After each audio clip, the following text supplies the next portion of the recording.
ito, mag-upgrade ako ng TV ko kasi nasira siya.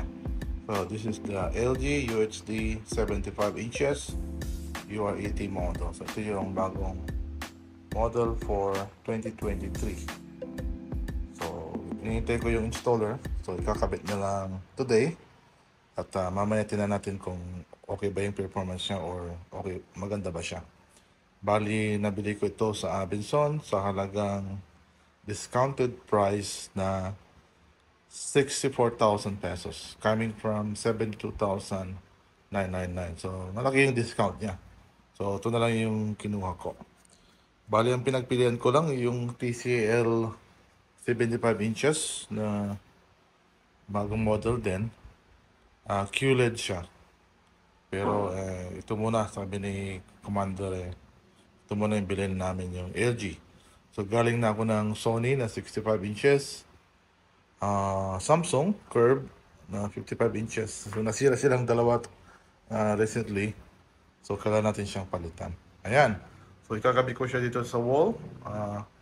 At temporarily, lalagyan ko siya gagamitin ko yung luma kong soundbar. At plano ko rin palang bumili ng bagong soundbar na meron siyang capability for Dolby Atmos.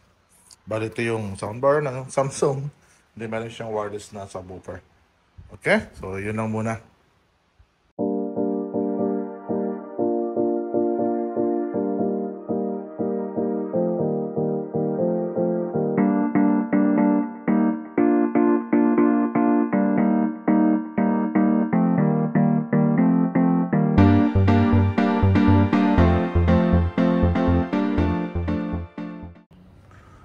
So, ayan. Na-install na yung ng ating TV sa wall.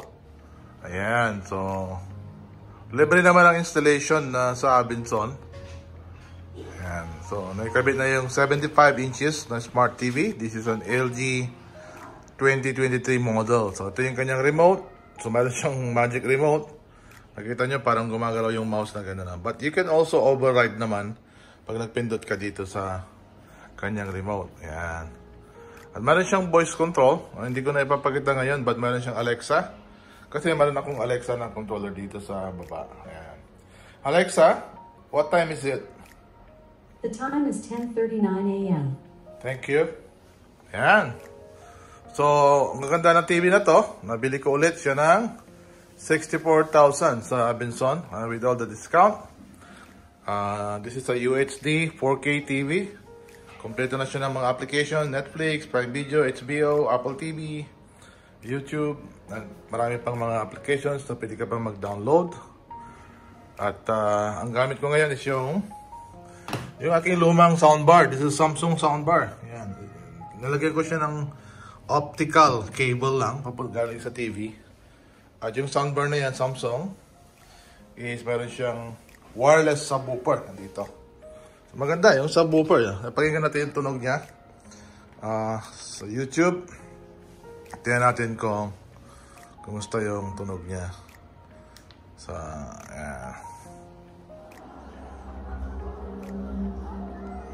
ganda.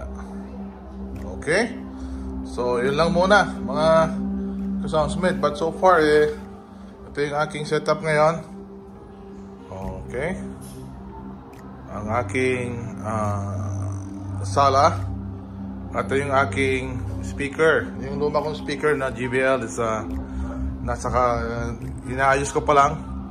At bali, bibili ako ng bagong soundbar. So, wait na lang kung ano yung bibilin ko. But napupusuan ko yung bagong JBL na soundbar.